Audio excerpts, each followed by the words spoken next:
Conference of party. हम सभी जानते हैं कि जलवायु परिवर्तन से जुड़े जितने भी महत्वपूर्ण मुद्दे हैं उन्हें इन्हीं कॉन्फ्रेंस ऑफ पार्टीज में उठाया जाता है और इनके लिए महत्वपूर्ण निर्णय तय किए जाते हैं।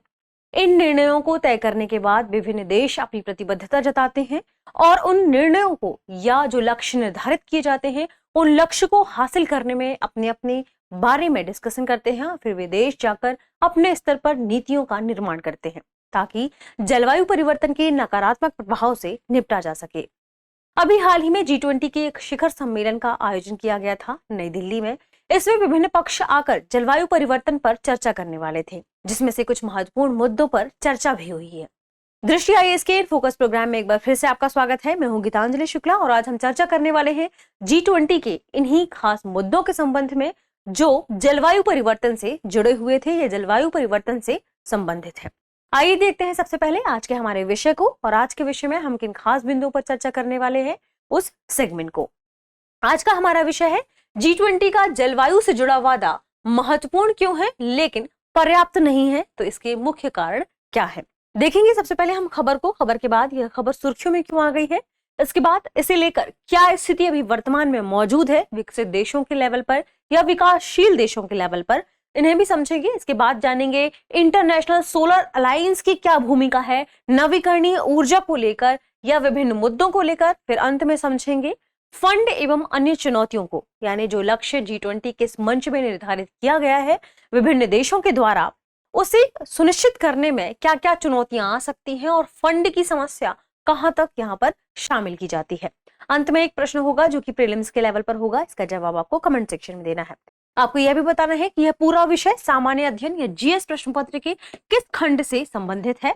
इसके अलावा आप यदि इस पूरे सेशन की PDF चाहते हैं तो हमारे टेलीग्राम चैनल इन फोकस दृष्टि आईएएस को आप विजिट कर सकते हैं। यदि आपको यह चैनल टेलीग्राम पर नहीं मिलता तो आप डिस्क्रिप्शन में दिए हुए लिंक पर भी जाकर विजिट कर सकते हैं और चैनल ज्वाइन कर सकते हैं। चलिए देखते हैं हमारे सबसे पहले आज के महत्वपूर्ण टॉपिक को और उसकी खबर को। खबर द इंडियन एक्सप्रेस में प्रकाशित की गई थी। खबर थी G20 meets climate action promises significant but not enough। आखिर G20 में क्लाइमेट एक्शन को लेकर क्या प्रॉमिस किए गए हैं, सबसे पहले हम इन्हें जानते हैं। इसके पीछे हमने बात की अभी कि आखिर यह खबर में क्यों है, सुर्खियों में क्यों है।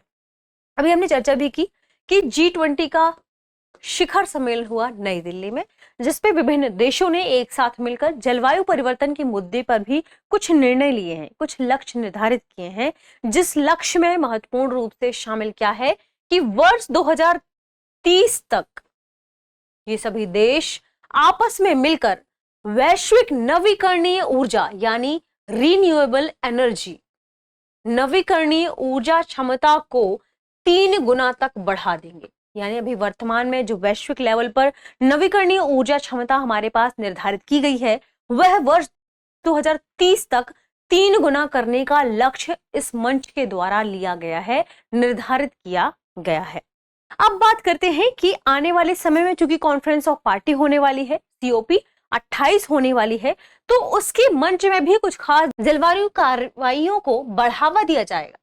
तो COP 28 में जिन जलवायु कार्रवाइयों पर चर्चा की जानी है उसकी पहले से भूमिका बना दी गई है किसमें, G20 में। ठीक है, और हम सभी जानते हैं कि महत्वपूर्ण मंच क्या है, COP ही है, जहां से जलवायु से संबंधित जो महत्वपूर्ण मुद्दे हैं उन पर चर्चा की जाती है। इसके अलावा चूंकि इससे पहले जो COP था उसमें निर्धारित किया गया था कि जो वैश्विक तापमान है उसमें हमें कमी लाना है, यानी तापमान को 1.5 सेल्सियस तक सीमित करने का संकल्प लिया गया था और G20 में संकल्प को फिर से दोहराया गया है, यानी वैश्विक लेवल पर जो हमारा तापमान है उसे 1.5 सेल्सियस तक सीमित करना है, यह जरूरी है। इसी संकल्प को फिर से G20 में भी दोहराया गया। और हमने बात की अभी कि G20 में एक और महत्वपूर्ण मुद्दे पर चर्चा हुई है कि वर्ष 2030 तक जो वैश्विक लेवल पर रिन्यूएबल एनर्जी का उपयोग किया जाता है या जो नवीकरणीय ऊर्जा क्षमता है उसे बढ़ाकर 3 गुना तक करना है। इसके अलावा बात करें कि महत्वपूर्ण मुद्दा यहां पर क्या है, महत्वपूर्ण मुद्दा है वर्ष 2030 तक कार्बन डाइऑक्साइड के उत्सर्जन को कम करना, जिसमें कितना शामिल है, यानी सबसे पहले जरूरी है कि वर्ष 2030 तक 7 बिलियन टन कार्बन डाइऑक्साइड के उत्सर्जन को रोका जाए।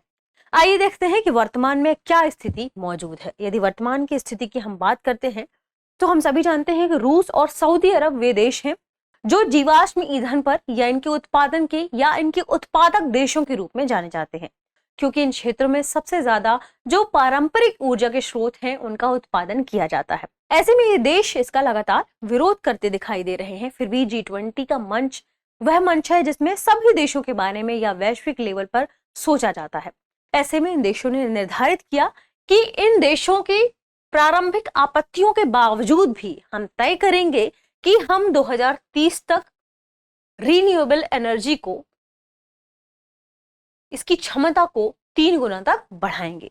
G20 समूह के लिए उपलब्ध सभी संभावनाओं की भी हम बात करें, यानी हम वर्ष 2030 की भी यदि बात करते हैं इसे 3 गुना करने की, तब भी ऐसा देखा जा रहा है कि हम वैश्विक जो उत्पादन है कार्बन डाइऑक्साइड का या जो उत्सर्जन है कार्बन डाइऑक्साइड का, उसे प्राप्त करने में कहीं ना कहीं चूक जाएंगे। इसलिए जरूरी है कि सभी देश एक साथ आकर मिलकर इस पर कार्य करें।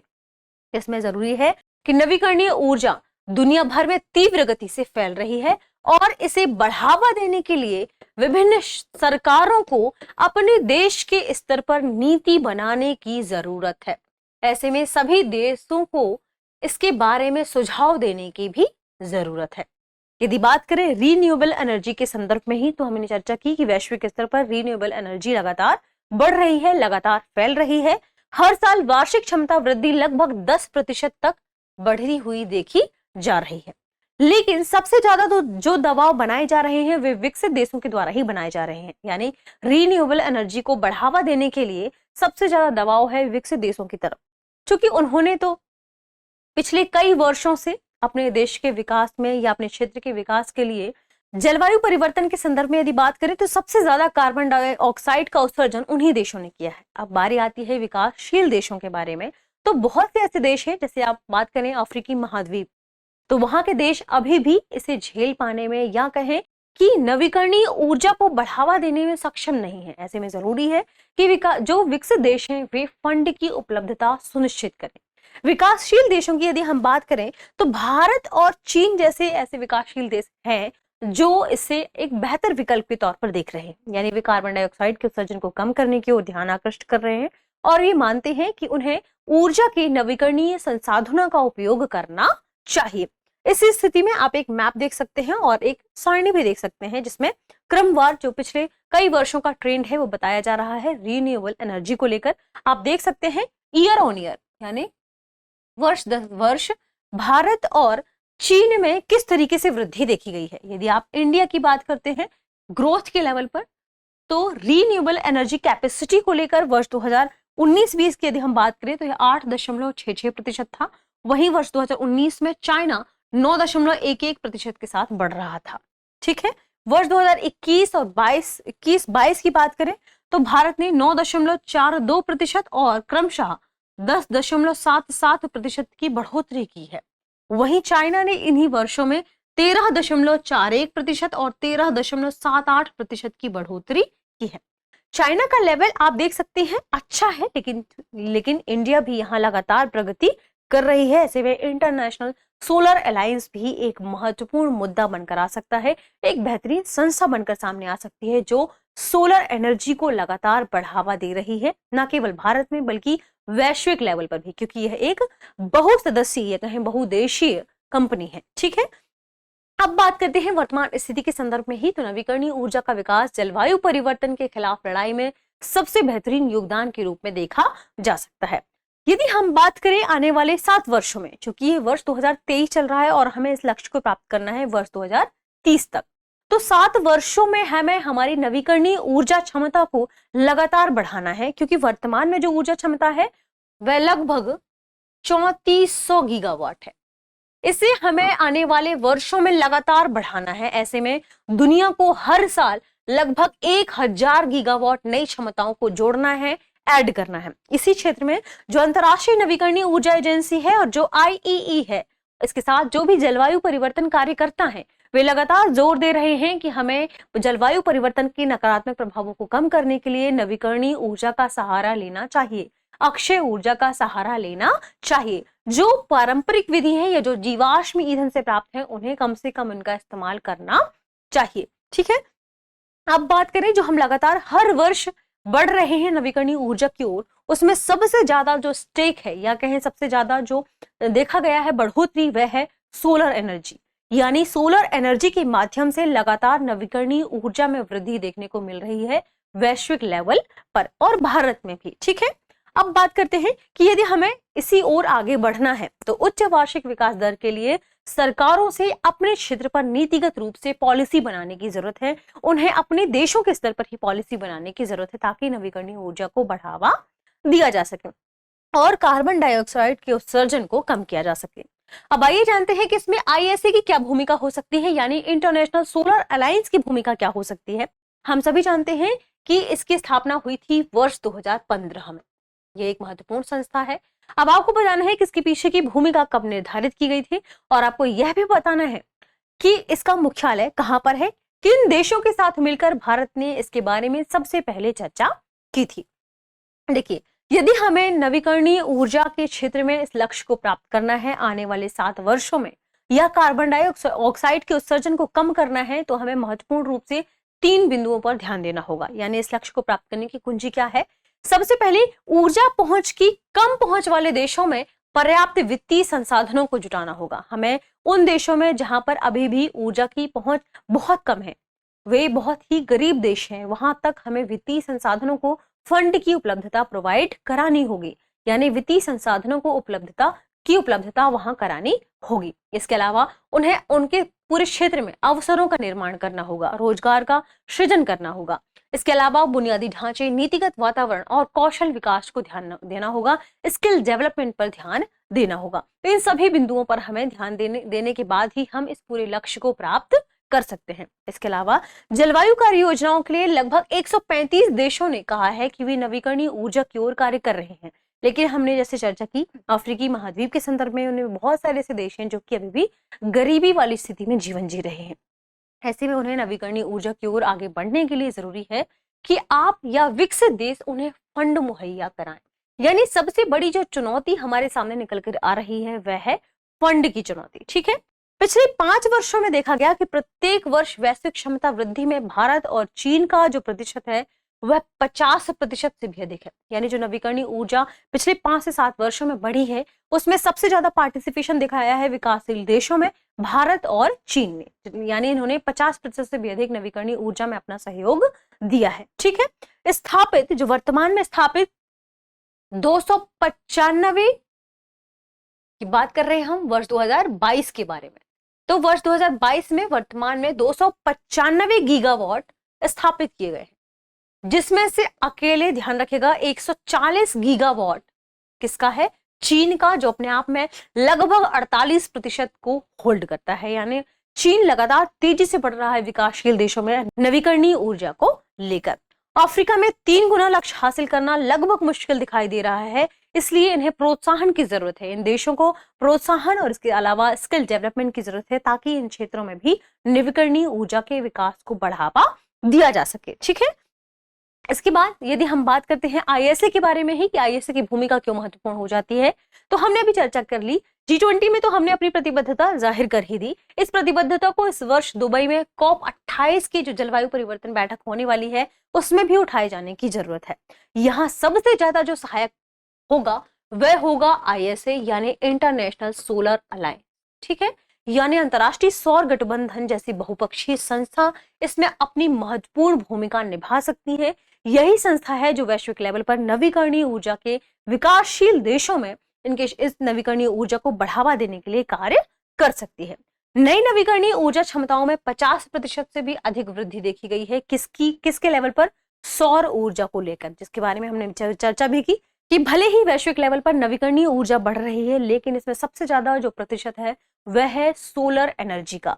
यानी सौर ऊर्जा के माध्यम से ही सबसे ज्यादा अक्षय ऊर्जा और नवीकरणीय ऊर्जा यहाँ पर वैश्विक लेवल पर बढ़ रही है। यह नवीकरणीय ऊर्जा के विकास के लिए सबसे महत्वपूर्ण मुद्दा निकलकर सामने आया है, सबसे महत्वपूर्ण क्या कह सकते हैं सेगमेंट बनकर निकलकर सामने आया। ऐसे में यहाँ आईएसए की भूमिका महत्वपूर्ण हो सकती है क्योंकि यह संस्था अपने वास्तविक जो लक्ष्य है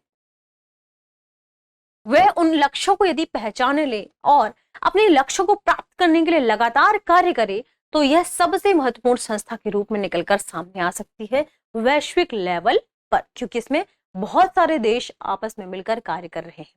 वर्ष 2022 के ही आंकड़ों की यदि हम बात करें तो सृजित 295 गीगावाट जो नवीकरणीय ऊर्जा क्षमता है, उसमें से 191 गीगावाट या कहें कि 65% जो हमारी ऊर्जा क्षमता है, नवीकरणीय ऊर्जा है, वह सौर ऊर्जा से या सोलर एनर्जी से हमें प्राप्त हो रही है। यानी आने वाले समय में सबसे ज्यादा जरूरत है जलवायु परिवर्तन से निपटने के लिए तो किन चीजों की जरूरत है?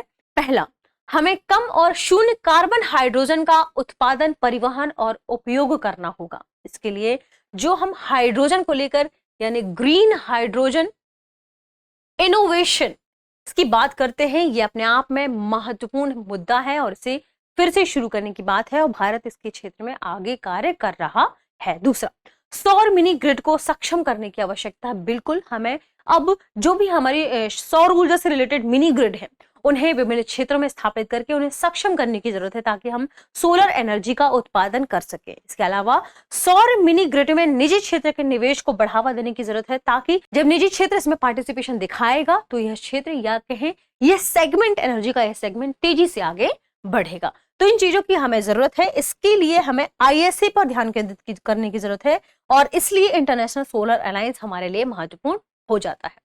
अब महत्वपूर्ण मुद्दा या महत्वपूर्ण चुनौती निकलकर सामने आती है इन देशों के सामने फंड की, क्योंकि विकसित देशों ने तो अपना कार्य पूर्व औद्योगिक समय से ही करना शुरू कर दिया था।